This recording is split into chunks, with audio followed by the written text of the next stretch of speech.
Hello everyone, this is Erik, the Asian movie enthusiast, and this is my review of The Night Comes For Us, an Indonesian action thriller from 2018 that was written and directed by one half of the Mo brothers, Timo Tjahjanto, and stars Joe Taslim, Iko Uwais, Estelle, and a bunch of other actors who have appeared in some recent Indonesian action movies. So Joe Taslim plays a man named Ito, one of the 6 elite enforcers for the South East Asian Triad group, known as the 6 C's.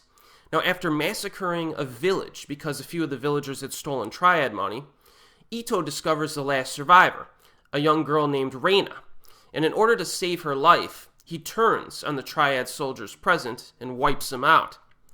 He then returns to his childhood home in Jakarta and hides Reina in his ex-girlfriend Shinta's apartment.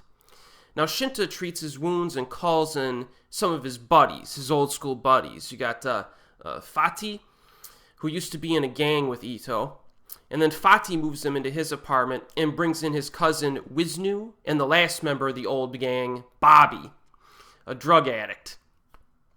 He also arranges for Ito and Reina to get new passports and get out of the country, you know what I mean? Unfortunately for all of them, they are quickly forced to survive an unrelenting barrage of attacks by Triad gang members, vicious hitwomen, and their former friend Arian, played by Iko Uwais.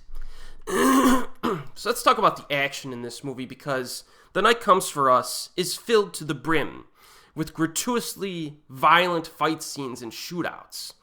A large percentage of this film consists of action, so it's extremely important that the action works. And most fortunately, Iko choreographed much of the fighting in this.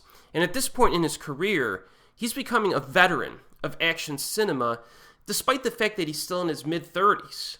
And considering his resume, it should be no surprise to you when I say that the martial arts choreography in this film is fantastic. It's precisely thought out, convincingly executed, and it has quite a bit of variety to it as well. There are a lot of knives on display. Probably the weapon that's used the most in this film are knives of varying types. But there are also guns, explosives, sharp wires, a billiard table, and plenty of other random objects that are lying around, of course, right? And this is consistent with some of the other Indonesian action films of late. The 2-location finale is fantastic stuff, but there's plenty of fun fights that are peppered throughout. Now, it does blend in some of the rough and tumble scuffles of Headshot with the precise choreography of films like The Raid. Now, in my review of Headshot, I mentioned that like 2/3 of that film was more of a thriller, a survival thriller, and then 1/3 was martial arts action. In describing The Night Comes For Us, I would say that more than 2/3 of this movie is action, martial arts action, and less than 1/3 would be survival thriller. And this pleases me because there's a greater quantity of tightly constructed fights in this film when compared to Headshot, and it's a lot of fun to watch. Also, Timo continues to improve his action direction and framing of shots. I say this because the camera work is very steady in The Night Comes For Us, and you could see every fight scene very clearly.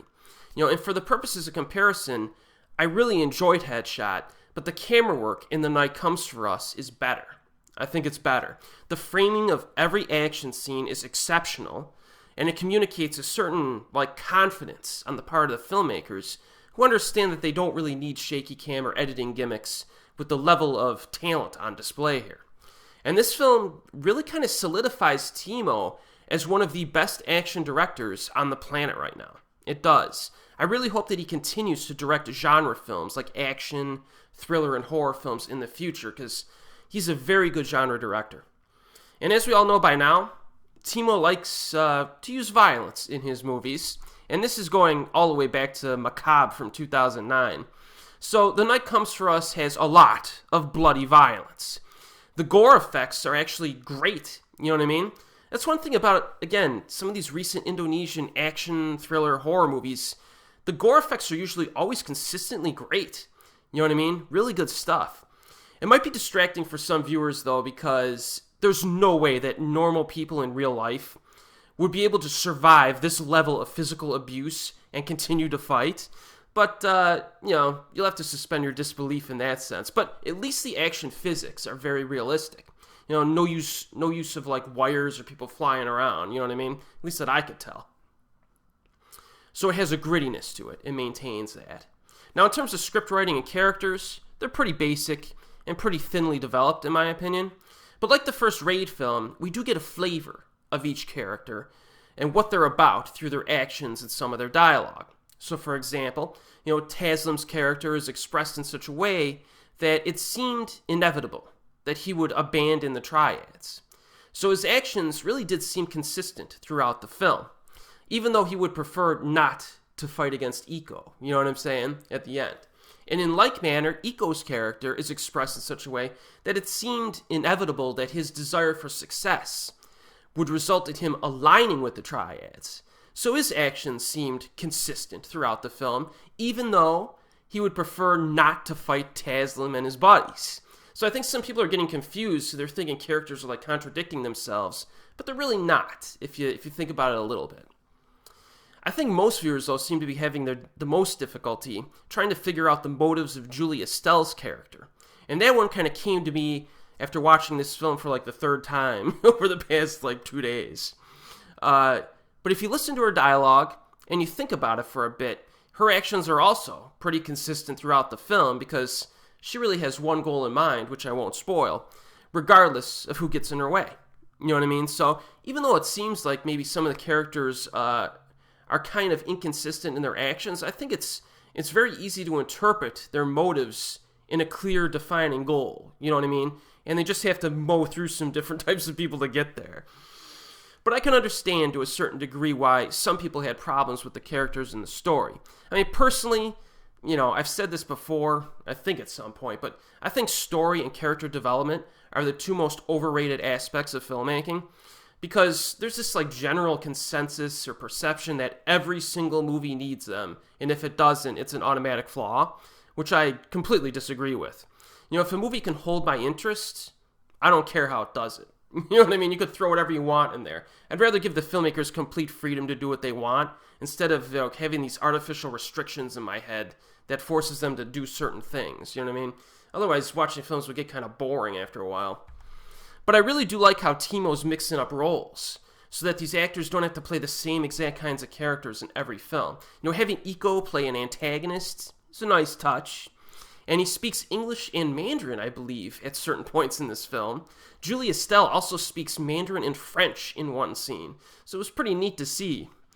And special mention goes to Zach Lee, a big dude who we've seen before in the past few years, but his character of Bobby in The Night Comes For Us is probably his best role yet. He's good in this. So yes, I highly recommend The Night Comes For Us. I've been waiting for this film since around 2014, and for a while it looked like it was not going to be made at all due to funding problems. But it's here now, and it's totally worth the wait.